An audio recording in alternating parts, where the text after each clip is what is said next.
Hello ಗೆಳೆಯರೇ, ನಮಸ್ತೆ. ಎಲ್ಲರೂ ಕೂಡ ನಮ್ಮ ಚಾನಲ್ಗೆ ಹೊಸದಾಗಿ ನೋಡ್ತಕ್ಕಂಥವ್ರು ದಯಮಾಡಿ ಸಬ್ಸ್ಕ್ರೈಬ್ ಮಾಡ್ಕೊಳ್ಳಿ. ಸೊ ನನಗೆ ಗೊತ್ತಿದೆ ನೀವು ಆಲ್ರೆಡಿ ತಮ್ಮಲ್ಲಿ ನೋಡ್ಕೊಂಡು ಬಂದಿದ್ದೀರಾ.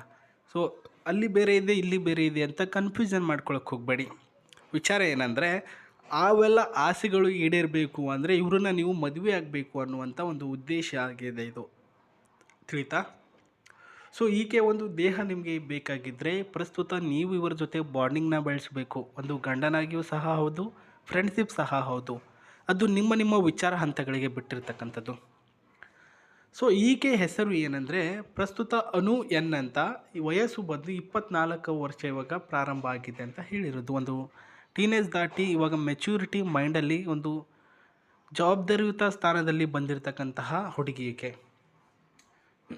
ಊರು ವಿಜಯನಗರ ಬರೋದು ಹಂಪಿ ಹತ್ತಿರ. ಪ್ರಸ್ತುತ ಅಲ್ಲಿ ವಾಸವಾಗಿರೋದು. ನಮಗೆ ಪ್ರಸ್ತುತ ಒಂದು ಶೇಖರ್ ಭಟ್ ಶಾಸ್ತ್ರಿ ಅವರು ಈ ಒಂದು ಮಾಹಿತಿನ ಕಳಿಸಿದ್ದಾರೆ ಸ್ನೇಹಿತರೆ. ಅವರ ಮಾಹಿತಿ ಪ್ರಕಾರ ಈಕೆನ ಪ್ರಸ್ತುತ ಒಬ್ಬ ಮದುವೆಗೆ ವರವನ್ನು ಬೇಕಾಗಿದ್ದಾರೆ, ನಿಮ್ಮ ಚಾನಲಲ್ಲಿ ತಿಳಿಸಿ ಅಂತ ಹೇಳಿರೋದು. ಈಕೆ ಪ್ರಸ್ತುತ ಡೀಟೇಲ್ಸ್ಗಳೇನೇನೆಂದರೆ, ರಾಶಿ ಬಂದು ಕರ್ಕಾಟಕ ರಾಶಿ, ನಕ್ಷತ್ರ ಬಂದು ಆಶ್ಲೇಷ, ಉದ್ಯೋಗ ಏನು ಕೂಡ ಮಾಡ್ತಾ ಇಲ್ಲ ಸ್ನೇಹಿತರೆ.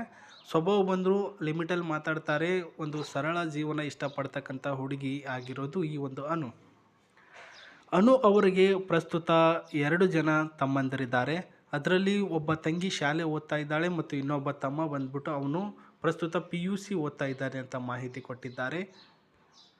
ಇವಾಗ ಮನೆಯ ಮೊದಲನೇ ಮಗಳು ಈಕೆ ಆಗಿರೋದ್ರು. ತಂದೆಯವರು ಕೃಷಿಕರು, ತಾಯಿಯವರು ಮನೆಯಲ್ಲಿ ಹೌಸ್ ವೈಫ್. ಪಾಪ ಎಲ್ಲೂ ಕೂಡ ಕೆಲಸ ಸಿಗಲಿಲ್ಲ ಇವ್ರಿಗೆ, ಹಾಗಾಗಿ ಹೌಸ್ ವೈಫು. ಇವರು ಓದಿರೋದು PUC ಓದಿದ್ದಾರೆ.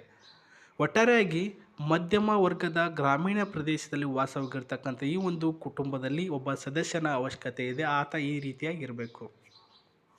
ಮೊದಲನೇದಾಗಿ ಸರಳ ಆದರೆ ಸತ್ಯವಾಗಿರ್ತಕ್ಕಂಥ ಹಳ್ಳಿಯ ಸಂಗಾತಿ ಆಗಿರಬೇಕು. ಸರಳ ಅಂದರೆ ತುಂಬ ಸರಳ ವ್ಯಕ್ತಿತ್ವ ಇರಬೇಕು. ಸೊ ನಿಮ್ಮ ಹತ್ರ 1 ಕೋಟಿ ರೂಪಾಯಿ ಇದ್ದರೂ ಕೂಡ ನನ್ನ ಹತ್ರ 1 ರೂಪಾಯಿ ಇದೆ ಅನ್ನೋ ಫೀಲಲ್ಲಿ ಇರಬೇಕು. ಅದು ಡ್ರೆಸ್ಸಿಂಗ್ ಸೆನ್ಸ್ನ ಮೂಲಕ ಅಲ್ಲ, ನೀವು ಮಾತಾಡುವಂತಹ ಮಾತಿನ ಮೂಲಕ, ನೀವು ನಡೆದುಕೊಳ್ಳುವಂತಹ ಶೈಲಿಯ ಮೂಲಕ ಇರಬೇಕು ಅಂತ ಹೇಳಿದ್ದಾರೆ. ಸೊ ಸರಳ ಸತ್ಯವಾಗಿರ್ತಕ್ಕಂಥ ಹಳ್ಳಿಯ ಸಂಗಾತಿ ಆಗಿದ್ದು ಜಾಸ್ತಿ ಮಾತು ಆಡಬಾರ್ದು. ಆದರೆ ಹೃದಯಕ್ಕೆ ತುಂಬ ಹತ್ತಿರವಾಗಿರಬೇಕು. ಮತ್ತು ಹೆಂಗಸು ಅಂದರೆ ಹೆಂಡತಿ ಅಂದರೆ ಖುಷಿಗಿಂತ ಜಾಸ್ತಿ ಇಂಪ್ರೆಷನ್ ಮಾಡುವನಾಗಿರಬೇಕು ಅಂತೆ. ಸೊ ಇವಾಗ ಗಂಡಂದಿರುವಂಥ ಆಸೆ ಏನೇನು ಇಟ್ಕೊಳ್ತದೆ, ನನ್ನ ಹೆಂಡತಿ ಚೆನ್ನಾಗಿರಬೇಕು, ಹಂಗಿರಬೇಕು, ಹಿಂಗಿರಬೇಕು ಅಂತ ಆಸೆ ಇರುತ್ತೆ. ಬಟ್ ಹೆಣ್ಮಕ್ಳು ಕೂಡ ಹಿಂಗೆ ಇರಬೇಕು, ನನ್ನ ಹುಡುಗ ನನ್ನನ್ನು ಹಿಂಗೆ ನೋಡ್ಕೊಂಡು ಹೋಗಬೇಕು ಅಂತ ಆಸೆ ಇರಲ್ವಾ? ಅಫ್ಕೋರ್ಸ್ ಇರುತ್ತೆ. ನಿನ್ನ ವಯಸ್ಸಿನ ಅಂತರ 1 ರಿಂದ 4 ವರ್ಷಗಳ ಕಾಲ ಒಳಗಡೆ ಇದ್ದರೂ ಕೂಡ ಓಕೆ. ಒಗ್ಗಟ್ಟು ಸುಲಭ ಇರಬೇಕು. ನೀನು ಮನೆಯವರ ಮಾತು ಕೇಳಲ್ಲ, ಈ ಕಡೆ ನನ್ನ ಮಾತು ಕೇಳಲ್ಲ ಅಂತಂದಮೇಲೆ ಒಗ್ಗಟ್ಟು ಇರಲಿಲ್ಲ ಅಂದರೆ ನಿಮ್ಮ ಸಂಬಂಧ ಮುಂದೆ ಕಂಟಿನ್ಯೂ ಆದರೂ ಹೆಂಗಾಗುತ್ತೆ? ಸೊ ಅದಕ್ಕೋಸ್ಕರ ಹೇಳ್ತಾ ಇರೋದು ಅಂತ ಹೇಳಿದ್ದಾರೆ. ಊರಿನ ಒಂದು ಸಂಸ್ಕಾರ ಎಲ್ರಿಗೂ ಕೂಡ ಗೊತ್ತಿರಬೇಕು. ಈಕೆ ಇವರು ಅಂತಂದರೆ ತುಂಬ ಒಳ್ಳೆಯವರು, ಒಳ್ಳೆಯ ಒಂದು ಮನೆತನದವರು ಅಂತ ಅಂದ್ಕೊಳ್ಬೇಕು. ಹಿರಿಯರ ಒಂದು ಗೌರವ ಕಾಪಾಡಿಕೊಳ್ಳುವನಾಗಿರ್ಬೇಕಂತೆ ಸ್ನೇಹಿತರೆ.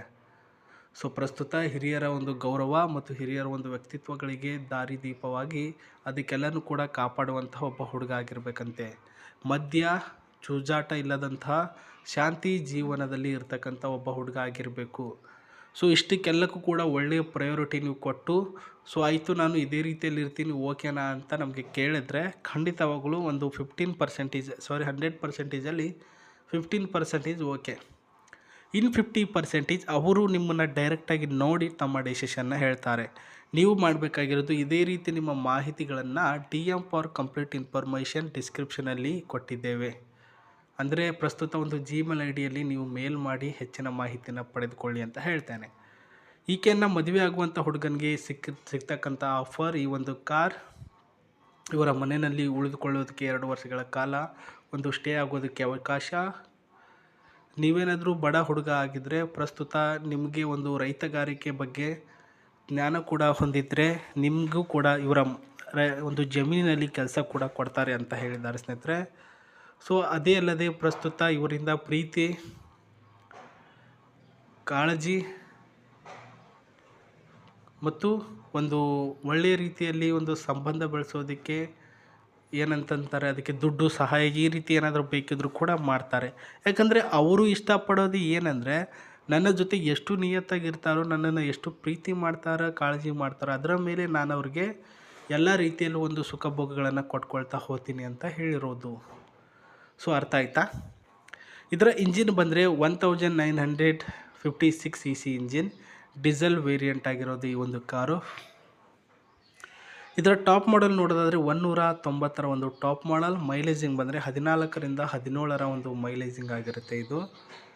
ಮತ್ತು ಇದರ ಸೀಟು ಬಂದು 5 ಸೀಟ್ ಅಷ್ಟು SIV ಆಗಿರ್ತಕ್ಕಂಥ ಒಂದು ಕಂಫರ್ಟಬಲ್ ಆಗಿರ್ತಕ್ಕಂಥದ್ದು.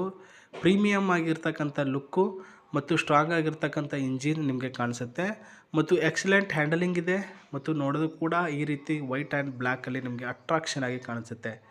ಸೊ ಹೆಂಗಿದೆ ಹೆಂಗೆ ಬಿಟ್ಟಿದೆ ಅದರ ಬಗ್ಗೆ ಜಾಸ್ತಿ ತಲೆ ಕೆಡಿಸ್ಕೊಳ್ದೆ, ಆಕೆ ನಮಗೆ ಚೆನ್ನಾಗಿ ಅನಿಸಿದ್ಲ, ಆಕೆ ವ್ಯಕ್ತಿತ್ವ ನಮಗೆ ಇಷ್ಟ ಆಯಿತಾ ಮತ್ತು ನನಗೆ ಈಕೆ ಮ್ಯಾಚ್ ಆಗ್ತಾಳೆ ಅನ್ನೋದ್ರ ಬಗ್ಗೆ ಗಮನ ಕೊಡಿ. ಯಾಕಂದರೆ ಈಗಿನ ಕಾಲದಲ್ಲಿ ಕಾರ್ಗಳು ಸಿಗೋದು ದುಡ್ಡು ವರದಕ್ಷಿಣೆ ಕೊಡ್ತಾನೆ ಅನ್ನೋ ಮದುವೆ ಆಗೋ ಅನ್ನೋದು ತುಂಬ ಜನ ಇದ್ದಾರೆ. ಬಟ್ ನಿಮ್ಮನ್ನೇ ಹುಡ್ಕೊಂಡು ಬರ್ತಾರೆ ಅನ್ನೋದು ಒಂದು ತಪ್ಪು ಸಂದೇಶ ಆಗುತ್ತೆ ಸ್ನೇಹಿತರೆ. ಬಂದಿರತಕ್ಕಂಥ ಒಂದು ವರನೇ ಆಗಿರಲಿ, ಬಂದಿರತಕ್ಕಂಥ ಸಂಬಂಧನೇ ಆಗಿರಲಿ, ಅದರ ಬಗ್ಗೆ ತಿಳಿದುಕೊಂಡು ನೀವು ಅದಕ್ಕೆ ಒಂದು ಒಳ್ಳೆಯ ರೀತಿಯಲ್ಲಿ ಹೊಂದಿಕೊಂಡು ಹೋಗಿ, ತದನಂತರ ಅದು ಏನಾಗುತ್ತೋ ಅಂತ ಸೆಕೆಂಡ್ರಿ ಆಗಿರ್ತಕ್ಕಂಥ ವಿಚಾರದ ಬಗ್ಗೆ ತಲೆ ಕೆಡಿಸ್ಕೊಳ್ಳಿ. ಇವಾಗ ಏನು ಮಾಡ್ತೀರಾ ಅಂದರೆ, ಬ್ರೋಕರ್ ಅವ್ರ ಜೊತೆ ಮಾತಾಡಿ, ಏನಂತಾರೆ ಕೇಳಿ, ಸರ್ ಹಿಂಗೆ ನನಗೆ ಇಷ್ಟ ಆಗಿದ್ದಾರೆ ಅಥವಾ ನಮ್ಮ ಮಾಹಿತಿ ಕಳಿಸಿದ್ದಾನೆ, ಅವಳಿಗೆ ಕಳಿಸಿಕೊಡಿ, ಏನಂತಾಳೆ ನೋಡಿ ಅಂತ ಕೇಳಿ. ಅವಾಗ ಪ್ರಸ್ತುತ ಓಕೆ ಅಂದಿದ್ದಾರೆ ಸರ್ ಅಂತ ಅಂದರೆ ಓಕೆ, ನೀವು ಗೆದ್ರಿ.